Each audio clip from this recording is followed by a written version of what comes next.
Capítulo 17 do livro de 2 Samuel.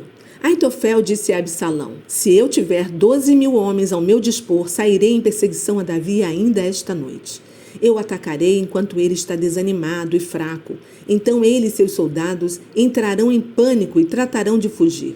Irei atrás do rei e matarei só o rei, e trarei todos os seus homens para você. Absalão e os líderes de Israel aprovaram o plano de Aitofel. Mesmo assim, Absalão resolveu ouvir a opinião de Usai, o arquita. Quando Usai chegou, Absalão contou a ele o plano de Aitofel e perguntou: Qual é a sua opinião, Usai? Devemos seguir o conselho de Aitofel? Se você não estiver de acordo, pode falar. Usai respondeu: Desta vez, na minha opinião, o conselho de Aitofel não é bom. Você conhece o seu pai e os homens que ele tem. Eles são guerreiros valentes. Além do mais, estão furiosos como uma ursa selvagem da qual roubaram os filhotes. E seu pai é um soldado experiente e não irá passar a noite com as suas tropas. É provável que ele já tenha se escondido em alguma gruta ou caverna. E quando ele sair do seu esconderijo para atacar e derrubar alguns dos seus homens, haverá pânico no meio das suas tropas e os seus soldados começarão a gritar que houve matança no meio do exército de Absalão. Então, mesmo o mais valente dos seus homens, embora tenha coragem de um leão, ficará paralisado de medo, pois todo Israel sabe que o seu pai é um guerreiro poderoso e os homens dele são os soldados valentes. O meu conselho é que você reúna todo o exército de Israel, convocando desde Dan até Berseba, tantos como a areia da praia, para que tenha um exército realmente forte, e que o Senhor mesmo vá à frente desse exército. Então, quando encontrarmos o rei, poderemos destruir todo o exército dele, sem deixar um só soldado vivo, como orvalho cai sobre a terra. E no caso de Davi fugir para alguma cidade, lá estarão os soldados de Israel sob seu comando, e nós tomaremos cordas e arrastaremos os muros da cidade até o vale mais próximo, e não deixaremos lá uma só pedra sem ser derrubada. Então Absalão e todos os homens de Israel disseram: O conselho de Usai, o arquita, é mais sábio do que o de Aitofel.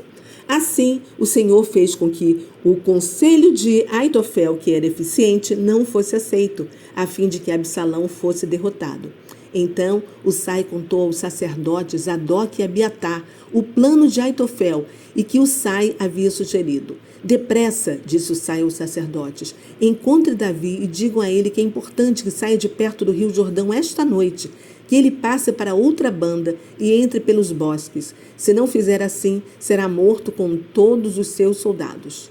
Jonatas e Aimás tinham ficado em Rogel, pois não podiam ser vistos entrando na cidade e saindo dela. Uma serva ficou de levar até eles a mensagem que tinham de dar ao rei Davi, enviadas pelos sacerdotes. Mas um jovem viu Jonatas e Aimás saírem em Rogel e se encaminharem para o lugar onde estava Davi, e avisou Absalão. Jonatas e Aimás, percebendo que tinham sido descobertos, fugiram para Baorim, onde um homem os escondeu dentro de um poço no fundo do seu quintal. A esposa desse homem colocou um pano sobre a boca do poço. Sobre o pano ela colocou grãos de cereais para secar ao sol. Dessa maneira, ninguém suspeitava que alguém estivesse escondido ali dentro. Os homens de Absalão chegaram a Baorim procurando por Jonatas e Aimás. Ao perguntarem justamente na casa onde estava o poço coberto com pano se haviam visto esses dois homens, a mulher respondeu que eles haviam atravessado as águas e seguido adiante. Os homens de Abraão procuraram Jonatas e seu companheiro até cansarem e voltaram para Jerusalém. Então os dois homens que estavam escondidos saíram na mesma hora do poço e correram até onde estava o rei Davi. Depressa, disseram eles ao rei, atravesse o Jordão ainda esta noite. E contaram ao rei as palavras de Aitofel, os planos dele para prender e matar o rei. Diante disso, Davi e seus homens se apressaram em atravessar o Jordão ao amanhecer. Todos já estavam do outro lado do rio. Quando Aitofel soube que Absalão não quis atender ao seu conselho, montou no seu jumento, foi para sua casa, colocou os seus negócios em ordem e se enforcou. Dessa maneira, morreu Aitofel e foi sepultado ao lado do túmulo de seu pai. Davi chegou logo a Maanaim.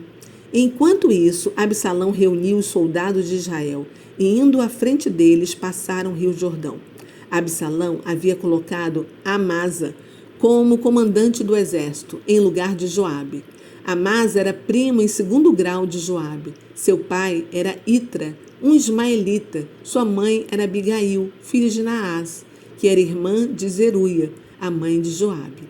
Absalão e os soldados de Israel acamparam nas terras de Gileade. Quando Davi chegou a Maanaim, foi recebido com festas por Sobe, filho de Naás, de Rabá, em Amon, e por Maqui, filho de Amiel, de Lodebar, e por Barzilai, de Rogelim, em Gileade.